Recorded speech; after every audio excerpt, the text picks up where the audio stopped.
RL, RC and RLC circuits. So current is E by Z.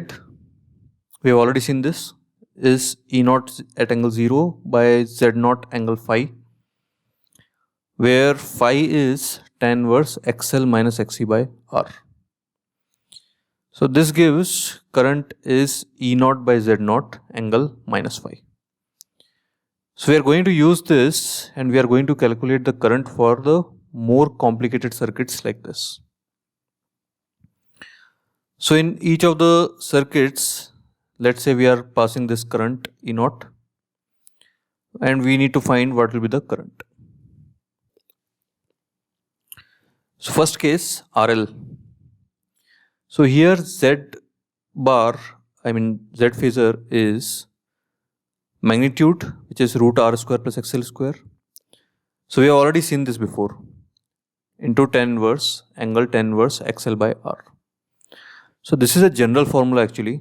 So here XC is 0. So you can automatically see that it will come to be XL by R. Here the inductance is 0. So this becomes minus XC by R. So minus goes out. And if both are present, all three are present, it will be like this. So we have already seen this. So this time we are going to use directly this result. So I becomes E naught by Z naught. So E naught by Z naught angle of minus phi. So negative of this angle. Now if we represent it on Argand plane, magnitude can be anything, but let's focus on angle. So angle is negative of something. So it will be in the fourth quadrant. Because omega L and R all are positive. So the overall angle is negative. So here if you notice, if resistance is too much, so if resistance dominates, then this term becomes 0. So this current will be near to the E naught, just like in a purely resistive circuit. And if the reactance, inductive reactance is lot compared to resistance, then this term becomes infinity. So minus tan inverse infinity, which will be minus pi by 2. So the inductor will try to pull the current back and take it to the phase of minus pi by 2. And resistance is going to pull the current towards E naught. So as a result of both of them, the actual current will be somewhere in between the two. So again, if this was purely resistive, I naught will be here. If it was purely inductive, I naught will be here. But because of both of them, I naught is in between. Now resistor and a capacitor. So again, we'll directly use this. So E naught divided by Z. So in this case, XC is 1 by omega C and negative of this angle. So tan inverse 1 by omega C R. So I naught comes to be in the first quadrant. So again, if this was purely capacitor, I naught will be here. If it were pure resistor, I naught will be here. Since both are there, it will be in between. Now for RLC circuit, so again, every time we are going to use this.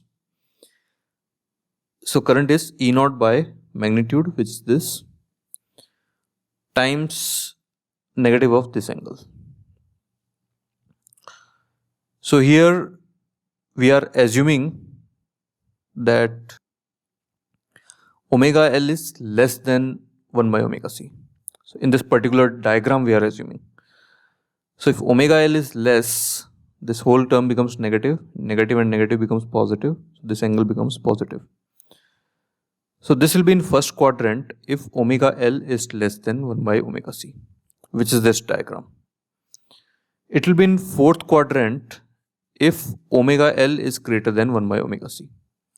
So depending on which one is dominating, it will be either in the first quadrant or in the fourth quadrant. And the current will be in the same phase as E, it will lie here if omega L is equal to 1 by omega C. So if omega L is equal to 1 by C, then this term becomes 0.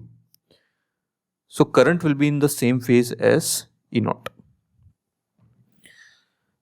We are going to study this in detail later also, this third case. But for now, just understand that it's just like in a pure resistor. If omega L and 1 by omega C are same, so current just like in a pure resistor will be in same phase as with EMF. So this is how we derive the current for the RL, RC and RLC circuits using phasor.